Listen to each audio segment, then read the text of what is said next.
Mga kapuso, maki-update na tayo sa lagay ng panahon kasama si Amor La Rosa ng GMA Weather Center. Amor, bahagyang humina ang bagyong Inday na nasa typhoon category na lamang.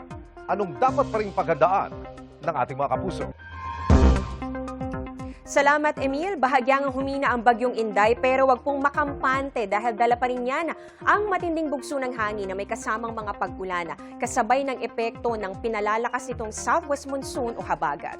Ang sentro ng mata ng Typhoon Inday huling nakita ng Pag-asa kaninang hapon sa layong 780 kilometers silangan ng Apari, Cagayan. Taglay po ang lakas ng hangin na abot sa 165 kilometers per hour at yung bugso naman yan papalo sa 205 kilometers per hour. Kumikilos po ito sa ngayon pa west-northwest sa bilis na 20 kilometers per hour. Ayon sa Pag-asa, pinakamalapit itong bagyong Inday dito sa may extreme northern Luzon, maaari pong simula bukas ng gabi hanggang sa Sabado ng umaga. Pagkatapos po niyan ay tutumbukin naman ito pong mga isla sa timog o yung southern islands ng Japan at pwede ring maglandfall o di kaya naman ay dumaan po malapit dito sa northern coast ng Taiwan.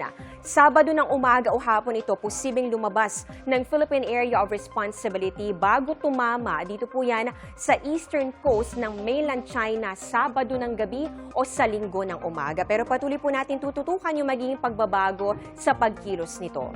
Samantala, tuloy-tuloy po ang paghatak o pag-enhance itong bagyong Inday dito sa southwest monsoon o yung ang hanging habagat. At dito po sa latest na satellite image, kitang-kita po natin talagang nakahagip na ng bahagi ng mga kaulapan itong bagyo at ganun din nung pinalalakas itong habagat ang ilang bahagi ng ating bansa.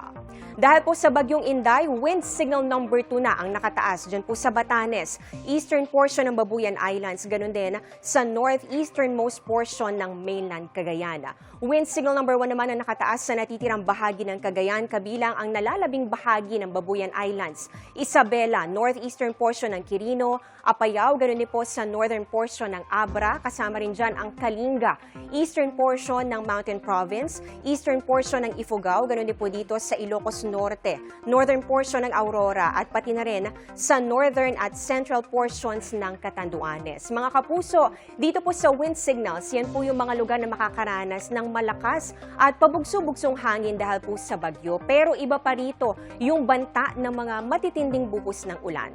Base sa datos ng Metro Weather, umaga bukas may mga kalat-kalat na ulan sa ilang bahagi ng northern at ng central Luzon. Ganon din po dito, lalong-lalo na sa kanlurang bahagi, pati dito sa ilang bahagi rin ng southern Luzon. Mas maraming mga pag-ulan na po ang mararanasan sa hapon, gaya dito sa Ilocos Region, ganon din sa may Zambales, Bataan, iba pang bahagi ng central Luzon, Calabarzon, Mimaropa at pati na rin dito sa Bicol Region. At syempre po nakikita po natin, nandito po may mga malalakas sa pag-ulan din sa Batanes at Babuyan Islands. Para naman sa Metro Manila, bandang tanghali po mas tumataas na yung tsansa ng mga pag-ulan at pwede po itong magpatuloy hanggang hapon at sa gabi. Sa mga taga-Visayas at Mindanao naman, may mga pag-ulan po sa umaga. Dito po yan sa may Aklan, Antique, ilang bahagi po ng Capiz and Iloilo, Negros Island Region, pati po dito sa Bohol, at ilang lugar dito sa Samar and Leyte provinces. Ganyan din po ang inaasahan natin sa Sulu Archipelago, ganoon din po dito sa may Zamboanga Peninsula, Barm, Soc-Sargen at ilang lugar sa Davao Region. Magtutuloy-tuloy po ang pag-ulan sa hapon pero makikita niyo po mas malawakan at mas matitindi na po yung buhos ng mga pag-ulan. Kaya maging alerto po sa mga pagbaha at landslide at syempre ingat din po sa mga kapuso natin na nakatira malapit sa Canlaon Volcano. Silipin na rin natin sa weekend para mas maaga po tayong makapaghanda dahil posible pong magtuloy-tuloy yung mga pag-ulan. Mabababad sa mga pag-ulan ang halos buong Luzon at ganun din ang Visayas. Nakikita po natin, meron pa rin mga malalakas sa pag-ulan at pwede pa yung mag-extend hanggang sa darating na linggo. Maulan pa rin po sa malaking bahagi ng ating bansa dahil pa rin po yan doon sa epekto ng enhanced habagat. At eto naman, delikado pa rin po ang paglalayag ng mga sasakyang pandagat dyan sa northern at eastern seaboards ng Luzon at Visayas. Yan muna ang latest sa ating panahon mula sa GMA Weather Center. Ako po si Amor La Rosa, serbisyong totoo ng GMA News.